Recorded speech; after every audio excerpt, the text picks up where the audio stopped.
হচ্ছে ওই জায়গা সিলেট সুনামগঞ্জে, যেখান থেকে আপনারা সামনে দেখা যাচ্ছে নৌকা আছে, নৌকা করে এই নদীটা ক্রস করে শিমুল বাগান যাওয়া যায় শর্ট স্টপে। আর আদারওয়াইজ আর একটা রুট যেটা আছে ওটা হচ্ছে অনেক দূরে ঘুরে যেতে হয়। তো আমি আসলে এলাকার মানুষের সাথে কথাবার্তা বলে এই জায়গাটা ফাইন্ড আউট করছি, যেটা হচ্ছে দেখি আপনার হাওড় চত্বর থেকে আপনার সুনামগঞ্জ ব্রিজ থেকে হাওড় চত্বর আসতে হবে।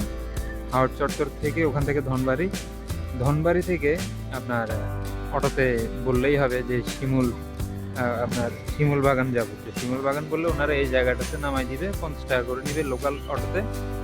তো ওখান থেকে এবার আপনার এখানে আসে, এখান থেকে নৌকা আছে, নৌকাতে করে আপনারা শিমুল বাগান চলে যেতে পারবেন।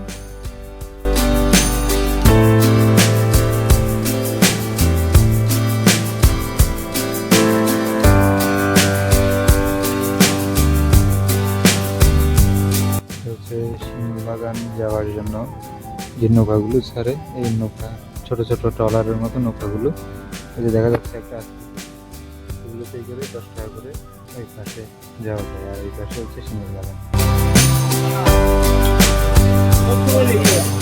বোট পার হয়ে এদিকে চলে আসলাম। এটা হচ্ছে সেই আপনার কৃষ্ণচূড়া বাগান, শিমুল বাগান সরি। সেখানে হয়তো টিকিট ফি আছে, দেখা যাক যাওয়ার পরে কি হয়।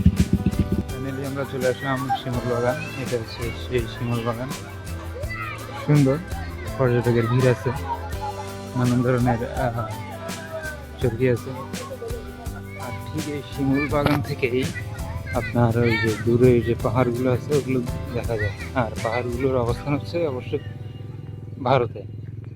এই পাশটা হচ্ছে আমাদের বাংলাদেশ আর ওই পাশটা হচ্ছে ভারত। এখান থেকে খুব দারুণ একটা সিন দেখা যায়। আপনারা এখানে যারা ইতিপূর্বে এসেছেন তারা জানেন, আর যারা ভবিষ্যতে আসবেন তারা অবশ্য দেখবেন ব্যাপারটা। দেখেন আমার ভিডিওতে আমি যতটুকু সম্ভব দেখানোর চেষ্টা করতেছি।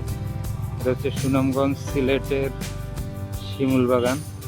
কীভাবে আসতে হবে বিস্তারিত আমি অবশ্যই জানাবো আপনাদেরকে। এই যে এই জায়গাতে খুবই দারুণ ভিউ দেখা যায়। আপনারা দেখেন আমার পেছনে শিমুল বাগান, এখন আবার আমার পেছনে হচ্ছে যে কি ভারতের সেই বড় বড় পাহাড়গুলো, খুবই অসাধারণ।